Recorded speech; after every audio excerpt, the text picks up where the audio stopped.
I'm Pej. I'm an alcoholic. It's good to be back in this room tonight. Had I known our secretary wasn't going to wear a suit tonight, I would have showed up in flip-flops and board shorts, but God, today was like the hottest day ever. We live in Woodland Hills. I was dying. Anyway, it's good to be back. I have a lot of best friends that are in this room tonight.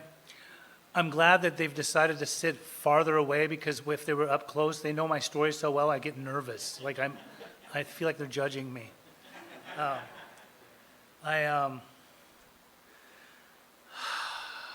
So good.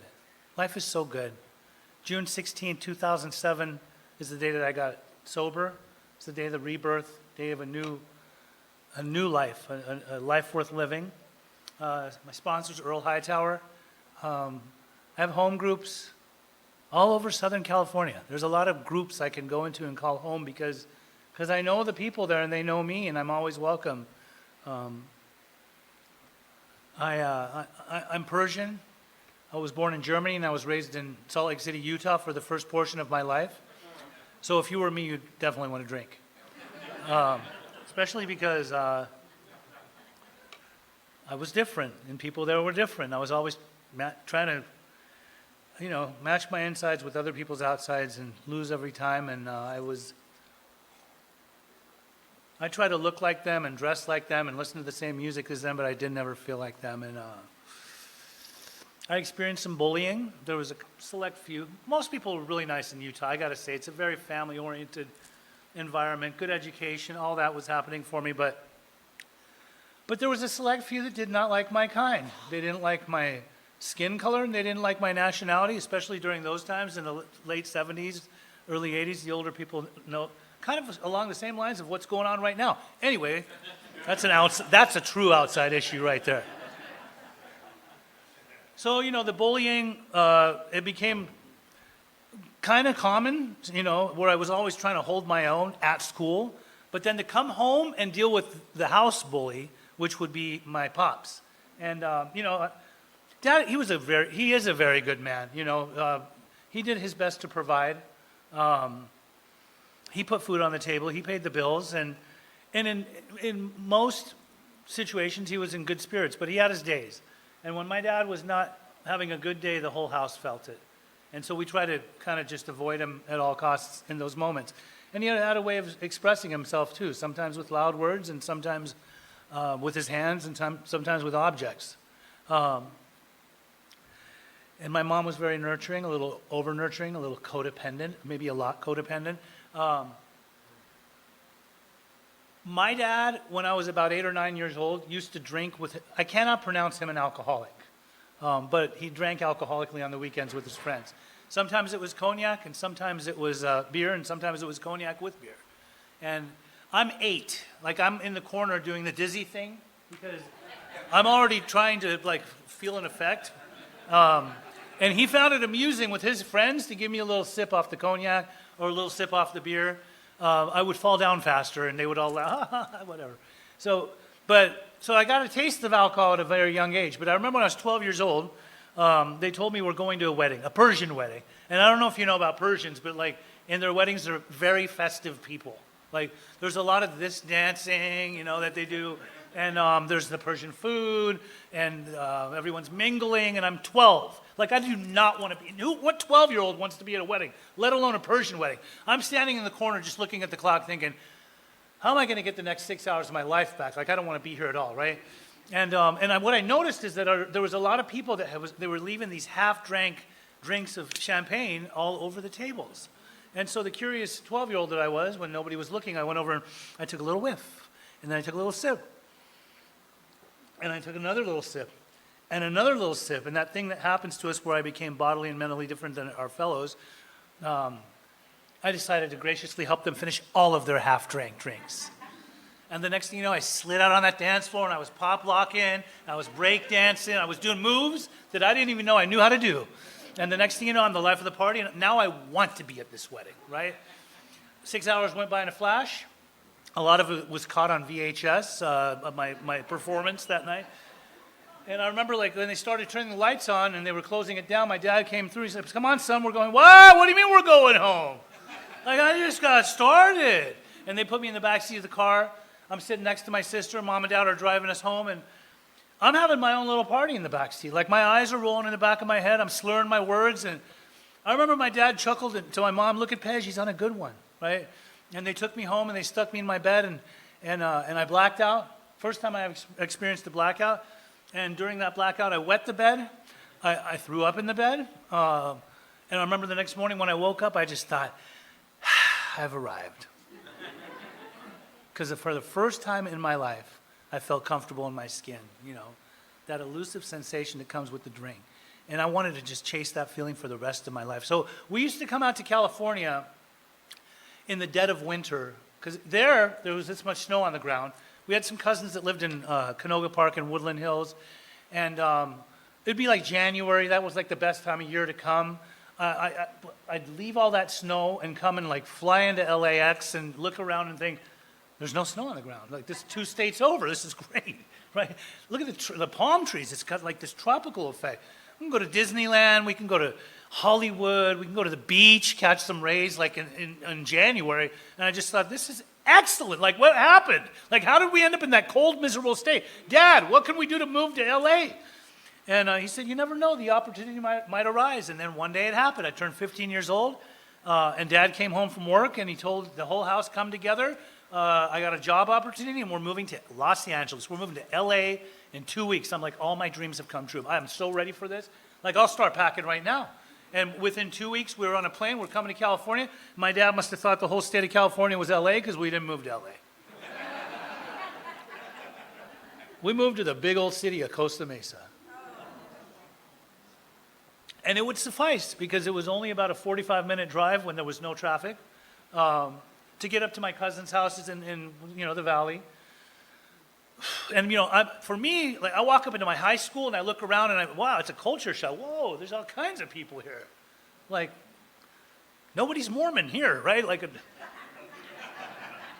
you got black people. I never hung out with black people and brown people, and there's Asians, and there's some Persians just like me. Like, I could get down with this. And, I'm 15 going on 16. I got this job opportunity to work at McDonald's, and I'm flipping burgers on my very first day with this dude named Carlos. Clearly, Carlos was older, and this is the way he greeted me. He's like, "Hey, say, are you new in town?" I go, "Yeah, I'm new in town." "You smoke the wacky tobacco?" I go, "Absolutely, I do." "Say, you drink too?" I go, "No questions asked." You want to party after work?" I'm like, "Let's do it." So we closed down the kitchen that night. We're driving down Harbor Boulevard, the 32-year-old and the 16-year-old, and I don't know what's on the other end of this ride, but I think we're going to have a good time tonight. And we roll up into this parking lot of this very gray, dingy, seedy-looking motel. The place was called the Motor Inn, right? We get out of the car, and he tells me to sit at the end of these stairs. He'll be right back, right? So I sit on the end of these stairs. He goes right up into this room. I watch what room he goes into. I wait 10, 15, 20 minutes. I'm like, I'm tired of waiting. So I go up and I knock on the door.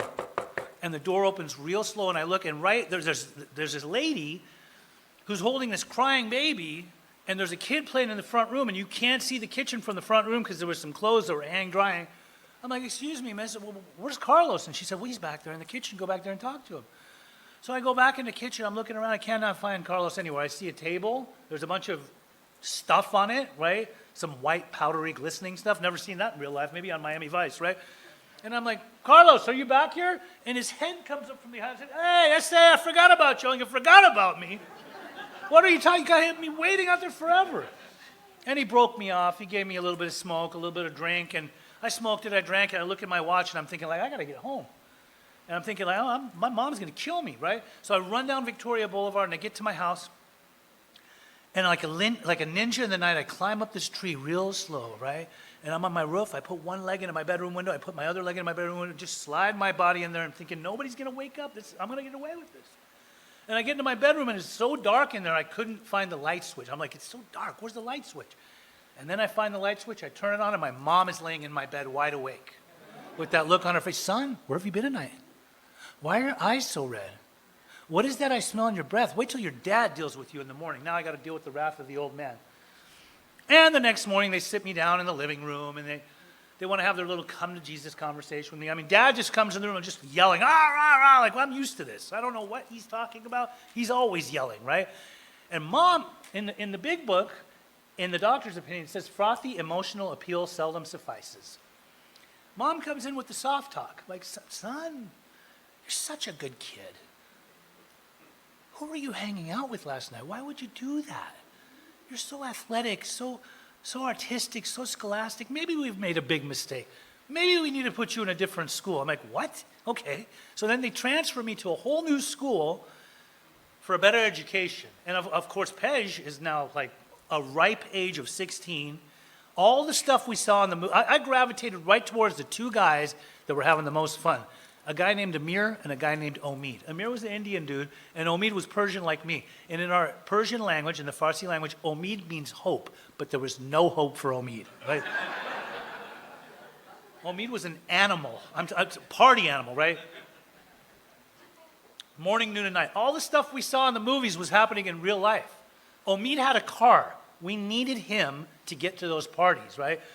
And so we'd hear about so-and-so's parents are going to go out of town on Friday night, and there's going to be a backyard boogie kegger party back there, and we're going to all go have a lot of fun. Friday would hit, we'd get out of school, and we're on our agenda. We're caravanning around town. Everybody's following each other around town. And along the way, I'd say, Omid, we can't show up to this party empty-handed. We got to get booze. So, well, how are we going to do that? I go, from the liquor store. Well, we're not of age. Don't even trip. I got this. Roll up to the liquor store. I find some old wino that's about to walk in there. Yo, man, check this out. If I give you some extra money, will you buy me some booze and some cigarettes too? Sure, no problem. And I'll go in there, and it's a crapshoot. And we don't care. We don't care when he comes out. It could be a bottle of peppermint schnapps. I'm sure some of you got down with the peppermint schnapps. Or some JD. I'm Persian. I'm bougie. I like that, the Goldschlager. When you spin the bottle, you see all those little gold flakes in there. But really what I was after was the effect that's produced by alcohol. You see, I don't know about these peculiar mental twists that the book talks about, or these strange mental blank spots. I don't know that I'm potentially an outright mental defective, right? Like, I just like to get blasted. I like to get very drunk. Because like in the book, it talks about Dr. Jekyll and Mr. Hyde. Once I put alcohol into my body, I become different. I become way different. Like, we get to that party, I walk up into the backyard, and suddenly I'm a tough guy. Like, if I got enough of the homies around me, we might have a nice alcoholic brawl tonight, right? Like, I'm a tough guy. Or suddenly I'm a playboy. Like, I could go up to women that are way out of my league, women I would never talk to if I was sober, right? But I have this, I'm brave. It's that liquid courage, that nectar of the gods, right? I go up and start, I think I have all the right words. And what have I got to lose? I might get slapped across my face, or I might get a little honey on my arm that night. So alcohol, to a certain extent, seemed like it was serving its purpose. And then we figured out how to, this is the late 80s, like, it wasn't hard to get a fake ID. Like, we got the fake IDs for the purpose of going to Tijuana, because it was, in Orange County to Tijuana, was like a sure shot, maybe like hour and 15, hour and a half. And the purpose of that was because there was no last call for alcohol. You could drink to the wee hours of the morning. And that's when the episodes started happening. Like, if you know, you know. Like, you got to be careful in Mexico. Like, those people down there, those cops, the federality, they're different. Like, they're not like the cops up here. They're shady. Like, you don't want to go to jail in Mexico because you might lose a limb or something, right? And, I would tell my friends along the way, hey, remember last week, all that stuff went down? Like, do me a favor, guys. Nobody buy me the tequila poppers tonight. But, like, low-key, I'm a very calculated alcoholic. I know if I tell my friends not to buy me the poppers, I'm the first one they're going to buy them for. We roll up in the club, I sit on that stool, I'm not even 2 minutes in, and the guy comes up from behind with the Cuervo, sticks it in my mouth, starts shaking my head around. You get 6 of those in you, and that's where the episodes start happening, right? I literally woke up outside of a nightclub in a gutter, and I heard the music coming from inside the club. I'm just like, how did I get out of here, right? Like, what, did I get 86 from this club? A couple of times, a little interaction with the federalities. There was episodes after episodes, and then, I remember when I turned 17, I finally got a legal driver's license. Legal, right? Not illegal like the other one. And my dad gave me his 1971 Super Beetle Volkswagen Bug, yellow. I was so proud. I was so happy. I remember I called the night before after he gave me the keys, called all my friends and said, hey, guys, check this out. Tomorrow morning, we're going to school in my new car. Everybody be in front of your houses, and I'm going to pick all you guys up. And that morning, I was stone cold sober. went around, picked all of them up, and we all piled into this Volkswagen Bug, and we were on our way to school. And it had rained the night before, so the streets were wet. And as we're just rolling, going up the street, there was cheerfulness and happiness in the car. The music's blaring, like we're just all laughing. Just high school kids having high school fun. Bless you. God bless you all. Anyway, I used to have a teacher that would say that. I loved it. Anyway, she's not just ADD on one person's sneeze. Anyway, so we get up to this intersection, and as we're entering the intersection, out of nowhere, this 14-year-old kid was on his bicycle and just darted out right in the street, right in front of my car. I couldn't hit the brakes fast enough, and this kid's bike and body went over the hood of my car into the windshield. The windshield shattered. I couldn't see in front of me. Car kept rolling and crashed into this minivan, and this kid's bike and body go over the minivan, head first into the ground. And I got out of the car, and everything went into slow motion. My whole world went into slow motion. I stopped and thought for a second, like, did I just hit a human body? I looked at all my friends in the car. They had blood all over their faces. I tasted blood trickling down from my forehead from the impact of the windshield. I went around the side of the minivan and saw the kid laying face down with blood gushing out the top of his head. Kids didn't wear helmets back then. And I thought, I'm in big trouble. I'm in big trouble. And the police showed up quick, and the ambulance showed up quick, and the ambulance whisked to get off to the hospital, and the police took me down to the police station. I was stone cold sober that morning. So they asked me a lot of questions. They did a few tests. They realized I was sober, and they released me. And I remember going home that day, and I sat on the edge of my bed in my bedroom, and that 100 forms of fear started to kick in really hard. Like, the whole school's going to know this. I had heard that the kid's mom had him on life support, and she was contemplating to keep him alive because due to the impact of his head hitting that asphalt, he would have never been the same. He would have been a complete vegetable, and so she decided after 4 days to pull the plug, and he ended up losing his life. So how is a 17-year-old kid supposed to process something like this? How, right? I mean, I was already using and drinking before, so now this just became an ultimate excuse for me to use and drink in excess. And that's exactly what I did. I mean, unhinged, just out of control, knucklehead maneuvers. Everything I was doing, I was creating a lot of problems for myself. I got kicked out of my regular high school. I went to the continuation school. I was committing crimes left and right. I didn't care. I would get into fights. I would just do bad things, right? I didn't care anymore. I was checked out, right? And I got into so much trouble within about a 3 to 4 month span that I found my way into juvenile court. And I stood in front of this judge, and he said, Mr. Olagamano, we don't see you fit to be on the streets. You're a complete menace to society. And on top of that, you have a vehicular manslaughter charge without gross negligence riding over your head. And they sent me to juvie, and thus started my journey into the system. And when I got into boys receiving my very first day, I freaked out. I started saying things, screaming things, hollering things from my cell to the point where they got scared for me. I said I was going to kill myself, so they decided to transfer me into Unit L. Amongst the inmates, Unit L was the loony unit. This was the psych portion of this facility. And I saw things in there that I could never erase from my mind. And being on suicide watch, they put you in a very cold cell, and with no clothes. I'm in my drawers, just sitting there, pondering and wondering, like, how'd this happen? Like, how did I end up here? And it was in those moments where I stopped believing in God. So there's no such thing as God. Like, why would God do this to me? Why would God do that to that kid? That kid he was riding his bike to school that morning. Blackout, dead, gone just like that. And why would God do this to me? I was somewhat of a normal kid not that long ago. Now I'm caged up like an animal. I ain't got no room for a God like that in my life. I renounced God, and I stopped believing in anything greater than myself. And when you're locked down, in a cell for 21 hours a day, if they pop your door for any given reason to come out of your cell for a little while, you'll take it. We didn't get to watch TV that much, like maybe an hour a day. But on Sundays, they would pop our door and say, does anybody want to go to Mass? I'm like, let's go to church. I'm down for the cause.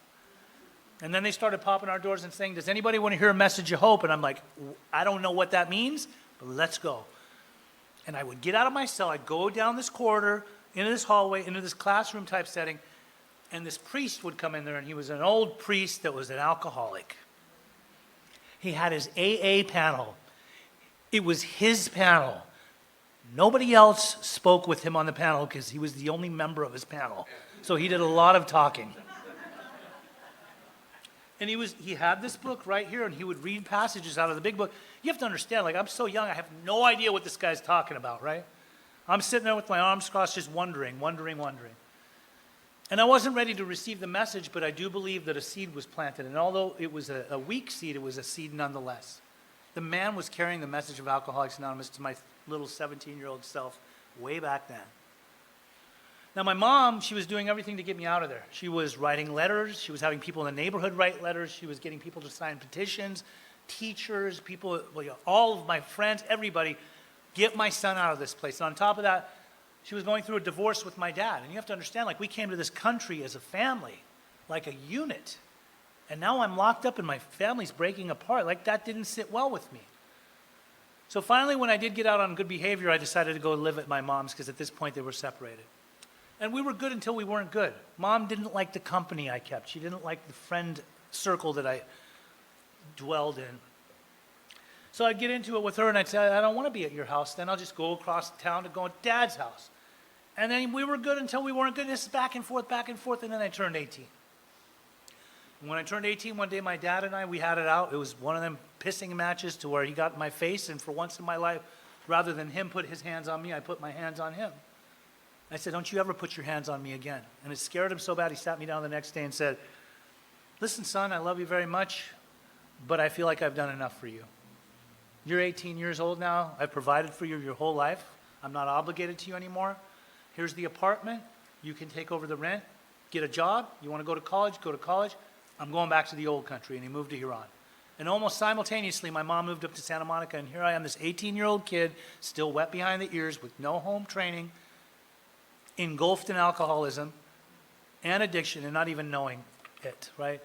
I tried to go to college. I could not pay attention in class because I was always loaded.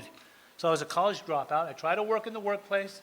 I couldn't hold a job because I was always loaded. So I figured out other ways of making money. I'm sure you could use your imagination.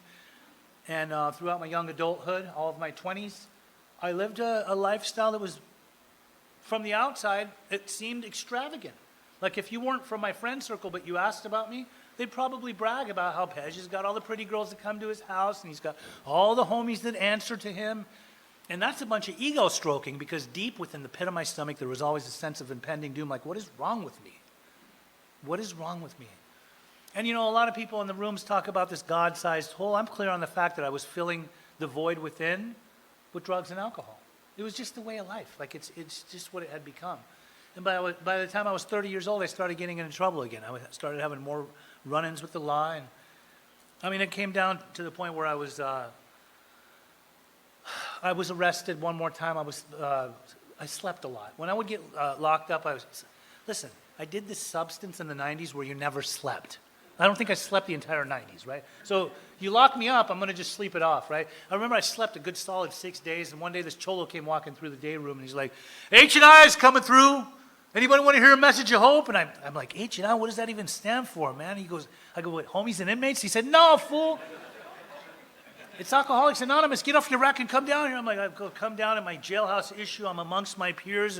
We're sitting in a circle of chairs, and these two dudes come walking in. They look really well put together. Very clean cut, nice clothing. Like, and they had an AA panel. And, you know, I'm going to sit down, and I'm going to take their inventory. What's wrong with these guys? It's Thursday night. What's the matter? You couldn't hold your liquor? This is the conversations going on in my head. You couldn't hold your liquor? Like, don't you have a wife and kids? You should be at home watching football. You come down here to whine to us about how you couldn't drink like a gentleman? I'm not thinking that every single solitary time that I end up in jails and institutions and situations, it surrounds itself around my alcoholism and the bad decisions that I make. And again, I get out on good behavior, and I try to have the rescue team, my mom, come and pick me up. She wasn't having it. She took me to this place in Huntington Beach. It was a Persian sober living. Remember when we parked the car out front, we went and knocked on the door, and as the door opened real slow, I looked right into the eyes of this little man. He looked like a little Persian recovery Yoda. He sounded like Yoda with a Persian accent. Hello, how are you doing? Welcome. This is sober living. We have rules, we have regulations, we have chores, we go to meetings. I'm like, riveting. What is your name? My name is Sia. I go, Mr. Sia, with all due respect, I checked out your rooms. It's a nice house you have. I'm not staying here. I went across town to this other guy's house. Plan B, this guy named Dave Regal. God rest his soul. Dave Regal's no longer with us. But Dave was one of them old school, like old AA Nazis. I'm talking like he must have been 100 years sober. I don't know what I said to him in his living room. I must have puffed out my chest because he just looked at me and he said, "You listen here, kid. Did you just get out of the jailhouse?" And I said, "Yes, sir." He goes, "You keep your jailhouse mentality in the jailhouse. When you're in my house, you go to one meeting of Alcoholics Anonymous every single day. Are we clear?" And I'm like, "Yes, okay, Dave." So now I was sentenced to AA meetings because of Dave Regal. And I had the little court card from the probation officer. So listen, I would come to your meetings and I would sit there, just sit on I was the definition of sitting on my hands. Like I had nothing for you. I never shared one time. What would I share about, right? I would watch you minions, all you little sheep, and just listen to you and just be like, boo-hoo. Like I'd look at the clock and think, the meeting's almost over. I'd look away, I'd look back at the clock, I'm like, did the clock go backwards? Like, we still gotta be here? Never shared once, didn't identify as an alcoholic. I did not, if you ask me my name, I'd tell you my name is Brian, we'll just call it a day, I have nothing for you. If it was like a round robin meeting where everybody was required to share for 1 minute, share, it would get to me, I'd be like, pass, move it along, got nothing for you. And then one day my boy Pete said, "Pej, why do you even go to AA?" I'm like, "Because Dave Regal makes us go to one meeting every single day and I got to get the court card signed for the probation officer." He goes, "Well, don't you know the secret sauce?" I said, "What is that?" He goes, "You could sign your own court card. You never have to go to Alcoholics Anonymous again." Don't anybody in the back get any ideas? I said, "How does that work?" He said, "Well, you think about it. You think your probation officer knows the secretary of the meeting? It's anonymous." Like, I did not even think of that.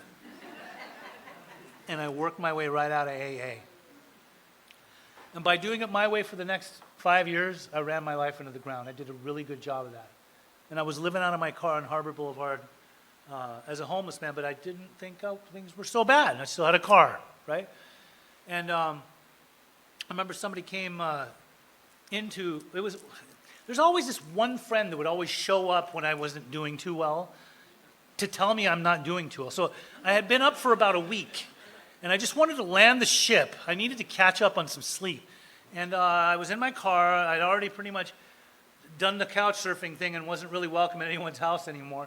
And so I put up all these black T-shirts in all of the windows so that the sun wouldn't come in.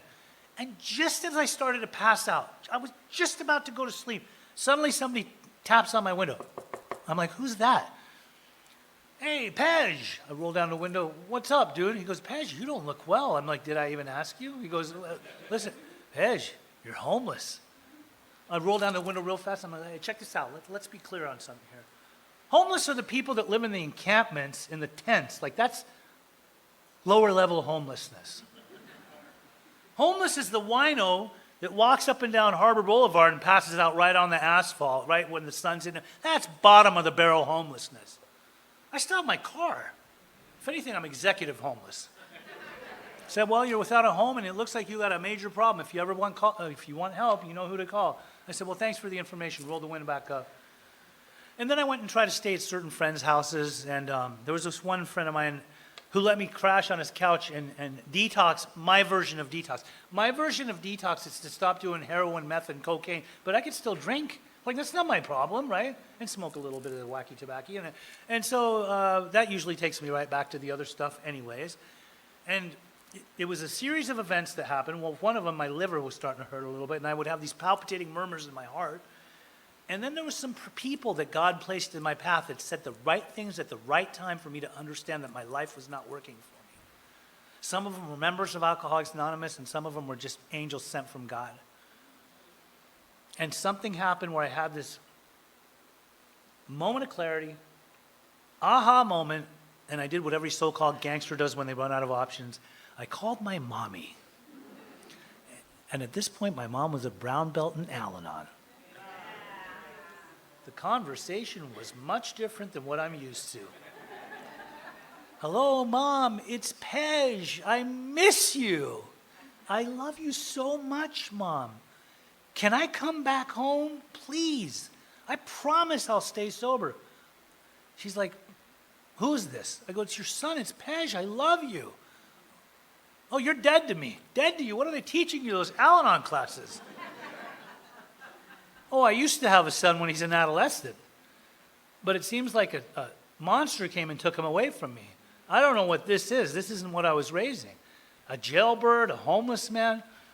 I already told you not to call me Pej until you have 1 year sober, until you work those 12 steps. I'm like, what are these 12 steps you talk about? She said, listen, son, I've loved you for your whole life, but the way I love you, I will literally love you to death. If you want help, write down this phone number. Do you have a pen? Back then we used to use pens. I said, yeah, I got a pen. She said, his name is Max, here's his number. I said, okay, I wrote it down. She said, did you write it down? I said, I wrote it down. Click, hung up the phone. My mom would never, listen, once they go to Al-Anon, the party's over.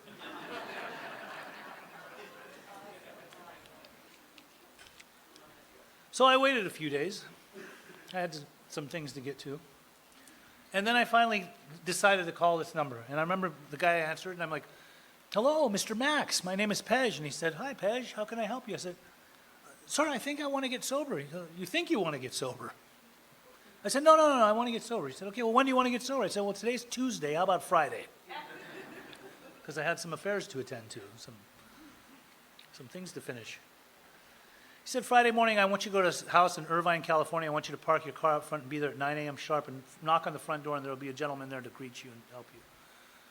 So I was very punctual. I was on time. I got there at 9 a.m. I went and parked my car out front as instructed. I knocked on the door. Door opened real slow. And lo and behold, it was the little Persian recovery Yoda, Mr. Sia from 5 years before. Hello, how are you doing? Welcome. I'm like, hey, wait a second here. I know you. I know you. I don't know you. Didn't you have a house on Beach Boulevard 5 years ago? I think I came about 5 years ago. I came and checked out the house. Oh, yeah, I had that house. I said, don't you remember I came and checked out your place? Now, we talked for a little bit. No, don't remember you. I go, how do you not remember this mug? He goes, because I only remember the ones that stay. He said, do you know how many people I've met in the last 5 years that have come and gone? I said, fair. Max told me to come talk to you. I think there's some little intake process that we have to do. He said, yes, step into my office. So I go sit in his office and pulls out this paperwork, and I say, hey, check this out. Before we get into your little intake process, there's probably 2 things that are going to keep me from moving into your house. As if they have the privilege of me moving into their recovery home. What are your conditions, sir? I said, one is I don't believe in God. Don't ever try to sell me on the God idea. We don't need to talk about God. Oh, we don't ever talk about God. Hardly ever. I'm like, good, we're off to a good start. What's your other condition?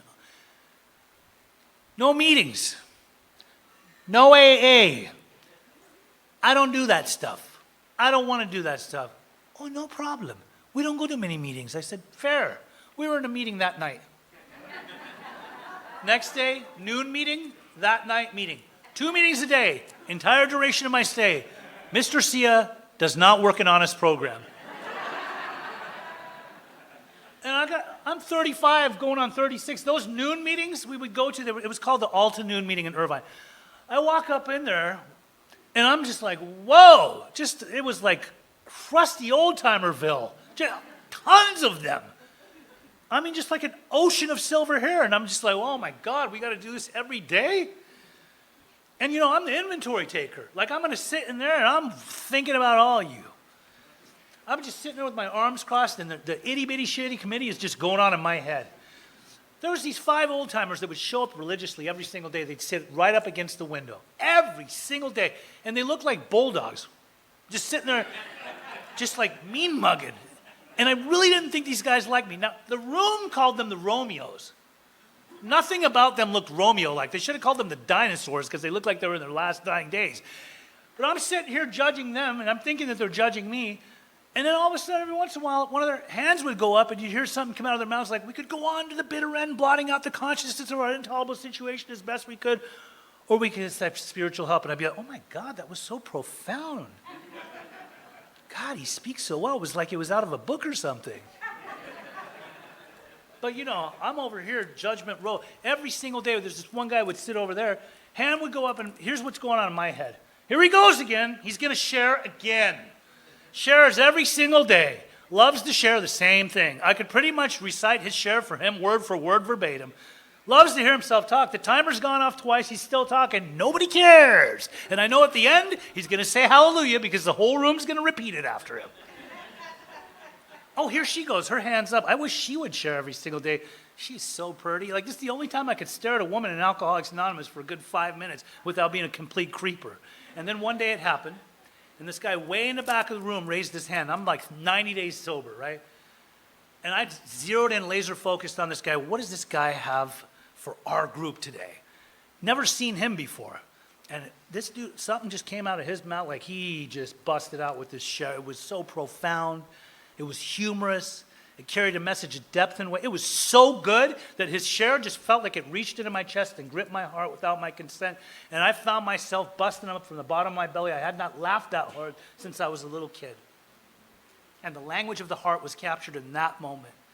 I mean, I was so excited. The second we got out of that meeting, the No Boozer Cruiser took us back to the house. I run up in the house. I'm like, Mr. Sia, I'm a grateful member of Alcoholics Anonymous. And he said, what happened in that meeting? I said, this guy, he shared. It was everything. Well, what did he share? I have no idea.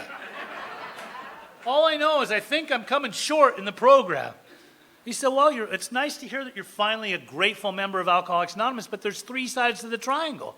You've now just identified with one side. I go, what's that side? He said, it's unity. It's the fellowship. But that's not AA. Those meetings, AA is not a location. The meetings house the people that come and carry the message. I said, what are the other 2 sides? He says, the recovery and the service. And you don't do any of that. You're still selfish and self-centered to the core. Well, how do I do it? Same thing I've been telling you for a month and a half. You need to have a sponsor.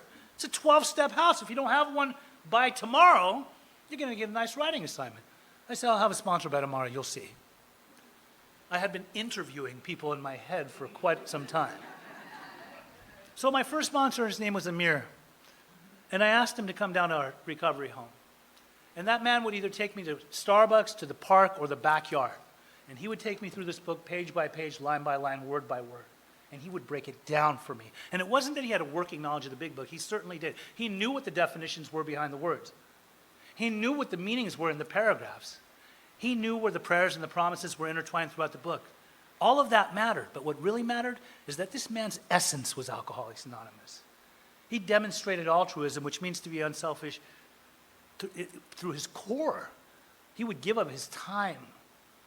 He talked the talk, he walked the walk, and he took them through the process of the book. In my experience with the steps of step 1, what's the problem? Lack of power is my dilemma. I do a lot of things real good, but when it comes to using and drinking, I'm absolutely insane. And step 2, what's the solution? I need a power that will relieve me of the obsession to drink and use, that will restore me to sanity and give me soundness of mind. And step 3, I turn my will and my life over to something that I'm afraid to turn it over because I stopped believing in it when I was 17 years old. I renounced God. But I sat in the rooms enough and I asked, I was a question asker, and I would write down notes. How did you hook up with your higher power? How'd you? Well, when I retire at night or when upon awakening, I get on my knees and I pray. So I followed suit. I started doing it. And it didn't take but within a week or 2 where I started to feel this power flowing in and through me. The power of God, which made it that much easier for me to do a 4th step and swallow those large chunks of truth about myself and sit down with my sponsor in my 5th step and read him my life story. The book says be prepared for a long talk, right, boo-boo? And that man gave of his time. 6 hours I read him my life story. He related with me. I never so much as felt God's presence in that moment. In 6 and 7, I asked God to remove my defects of character. Because based to my own devices, I'll remove the wrong ones. But it's not like God comes down from the sky and says, I'm going to take this character defect away from you. I got to have this conscious contact with God on a daily basis to really recognize my shortcomings and act on my assets as opposed to the defects, right? And in step 8, I have this list. In 9, I go out and ask people for their consent and look them in the eyes, and I make my amends. And that's where I really started feeling the power of the program. And 10, I continue to take personal inventory on a daily basis. If I come short, I call boo-boo. I say, hey, I just hurt somebody's feelings. What do you think? And 11, I meditate. I listen for the answers, seeking the knowledge of God's will. And I pray, just thanking God for another day of breathing. Just breathing. Kabir says God is the breath inside the breath. And 12 is what it's at. I mean, there's a lot of people that parrot a lot of stuff in Alcoholics Anonymous, like they say we're not in the results business, but it says it in the 12th step. As a result of these steps, we're in the results business. I've had a spiritual awakening that's not only helped me overcome the using and drinking problem, but the stinking thinking problem. Remember, I went out to Pomona one time to speak, and some old timer was behind the building with this newcomer. He's like, "We're sick. We're always going to be sick." I'm like, ugh. If I was to always remain sick, I would drink. Like when I wake up in the morning, I seek my Creator. I seek God and I ask God, what do you have in store for me? Show me, and it never fails. God always places people in my path for me to be of maximum service to. You see, the more I think about you, the less I think about me. And the more I listen to you, the more I learn about me. A lot's happened in the last 19 years, 16. I was going to short myself, sort of like those guys that had the 2 chips. Anyways, not taking any inventory here tonight. Got you. When I was 9.5 years sober, it was December 24th, 2016. I had a friend. She was short on Christmas money. She asked if she was a masseuse. She had a table, and she asked if she could come over to my house, give me a massage, and have some extra money to buy her kids some gifts. So as she's massaging my back, she gets to my neck and says, "You know you have a lump on your neck, Pej." I'm like, "Well, okay." I didn't even pay it no mind. The next day I went and saw my other friend, and I went and brought her and her daughter some gifts. And then she says, "Pej, you know you have a lump on your neck, and it looks like it's moving." I'm like, this could be serious. So the day after Christmas, I went down to the emergency room, and they ran some tests, and they're like, "Your blood came back fine." I'm like, "Good, I'm going home." And they said, "Oh, you shouldn't go home. You have a lump on your neck. This is serious." Could be serious. And so I did a bunch of tests. Long story short, I was diagnosed with stage 3 Hodgkin's lymphoma. In that time, I had developed a relationship with a member of Alcoholics Anonymous. And boy, the honeymoon era is always so golden. I was the master of painting the red flags green.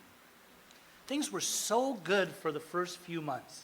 She would come when I was getting the chemo pumped into my arm and just hold my hand and tell me how much she loved me. And then within time, things got really ugly. Like bad. Like she became extremely violent with me, not just with her words, but with her hands. And then the cops got called one night, and guess who went to jail? Not her. They came, they arrested me. I was turning 10 years sober the next morning, and I thought, God really has a sense of humor. I'm locked up again. Like, who would have thought this would have happened in recovery? But when I'm sober, I'm able to bail out quickly. I got a member of Alcoholics Anonymous that became my attorney. And 2 weeks later, I was supposed to go for this court case. It was to follow up with this. But the night before, I was at the Canyon Club in Laguna Beach, and I was a fill-in secretary sitting at a table sort of like this. And there was a room full of people sort of like this, and it was a hot June night, and somebody opened up some side window, and something came flying in. Bzzz, and I'm thinking, God, what the heck is that? I'm sitting at this table, and it's coming right at me, and I'm thinking, God, is that a horsefly? I think that's the biggest horsefly I've ever seen in my life. And as it got closer, I was like, that's not a horsefly, it's a hummingbird. People literally ducked their heads so it wouldn't hit them. And it comes right at me, and I've ducked my head, and I felt this wing flap right by my ear, and it hit this podium that was behind me and fell on the ground. I thought, oh man, did it die? And I went over and I grabbed it, and I put it in my hand, and I looked right into its eyes, and it was totally alive, and I felt like I was looking in the eyes of God. And the thing flew right out of my hands, knew exactly where it came in from, and flew out into freedom. Next morning, I put on my suit. I'm getting ready to go down to the courthouse. I know my attorney's supposed to meet me there. I'm cooking some eggs in the kitchen. It's really hot. I open up the side window to let a little bit of air in, and then I'm fixing something on my shoe, and a sparrow comes flying right into my living room. I'm like, come on. Is it odd or is it God? 2 birds, 2 days in a row? And I kid you not, it was like just flapping its wings, just kind of looking. It looked like it gave me a side eye and a smile. And it flew out into freedom. I go down in the courthouse, I'm sitting in the courtroom, and the judge comes in, and of course it's a female judge, so I think I'm really screwed, right? She calls me to the stand. Mr. Algamon, are you present in the courtroom? I go up to the stand. Yes, Your Honor, I'm right here. And she calls up the other party, and the other party didn't show up. And she goes, and I'm so happy this is here tonight. She said, you're free to go. Right out into freedom. I feel like those birds were like messengers. I'll close with this. When I had 7 years sober, I was speaking at this meeting called the Wild Bunch down in Irvine, California. And truly they are a wild bunch, right? When I was done speaking, everybody lined up. And there was some guy in the very back of the room, and he's just standing there like looking at me like this. And I'm like, what's wrong with him? And he kept getting closer. And I said, I don't think I want to shake this guy's hand. I don't think I want to hug him or nothing like that. He might like want to wrestle. And as he got closer and closer, then he got right up to me. He's like, what's up, Pej? And I'm like, what's up, bro? He goes, you don't remember me? I said, your eyes look familiar. It's me, Jason. We used to get high under the bleachers in high school. I'm like, the Jason I know lost his pinky in woodshop class on that saw. Show me your hands. Puts his hands up, pinky's missing. I'm like, Jason, you're in AA? He goes, yeah, bro. I'm 11 months sober. Can you believe that? And you want to hear something even crazier, Pej? I'm the caretaker of the mother of the kid that you hit on that bicycle. My jaw dropped. I was like, I got to get your number. I went out to the car. I called my sponsor. I think I need to make an amends. I have a direct connection to the mother of this kid. And I'm like in tears. And my sponsor said, Pej, slow down. Weren't you sober that morning? And I said, yes. He goes, so that was strictly a car accident? I said, yes. He goes, why don't you keep doing your bidding in Alcoholics Anonymous and help the sick and suffering? Why don't you let that lady heal the way she's been healing and don't put salt on the wound? I said, all right, I'll take your direction. 3.5 weeks later, I'm at Trader Joe's, because I love Trader Joe's, in case you didn't know. I'm shopping, I'm putting stuff in my cart. I turn around this pillar and I see Jason from a distance. Say, what? Come on, like what are the odds, right? I want to go up and say what's up to Jason because I know he's coming up on a year. I'm very excited for him. Stop dead in my tracks. I look at this little frail old lady pushing the cart right behind him. That was the mom. You can't write this stuff. When you get in a God-conscious state, you will see that God is always sprinkling God's existence in every single scenario. I would have missed it all. I would have missed, and these are spiritual experiences that it's happening all the time for me. I'm so comfortable in my skin. I love my life. I used to hate when people in Alcoholics Anonymous talk that way. But I realized like we truly are blessed to be in this program. We're truly blessed to be, we should be grateful that we were alcoholics and brought into this path to be able to truly feel God's light work in and through us. Today I have a beautiful relationship with my mom. As a matter of fact, my lady calls her BBA, Black Belt Al-Anon, which she's now a black belt. And Dad's an Al-Anon too, and I have this very powerful relationship with God. You know, I feel God flowing in and through me, but the best thing about all of it is to have a relationship with myself today. And thank you for letting me come out and share it with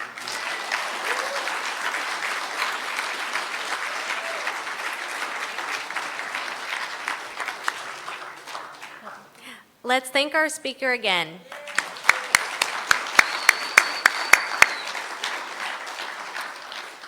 We welcome you to return next week, and we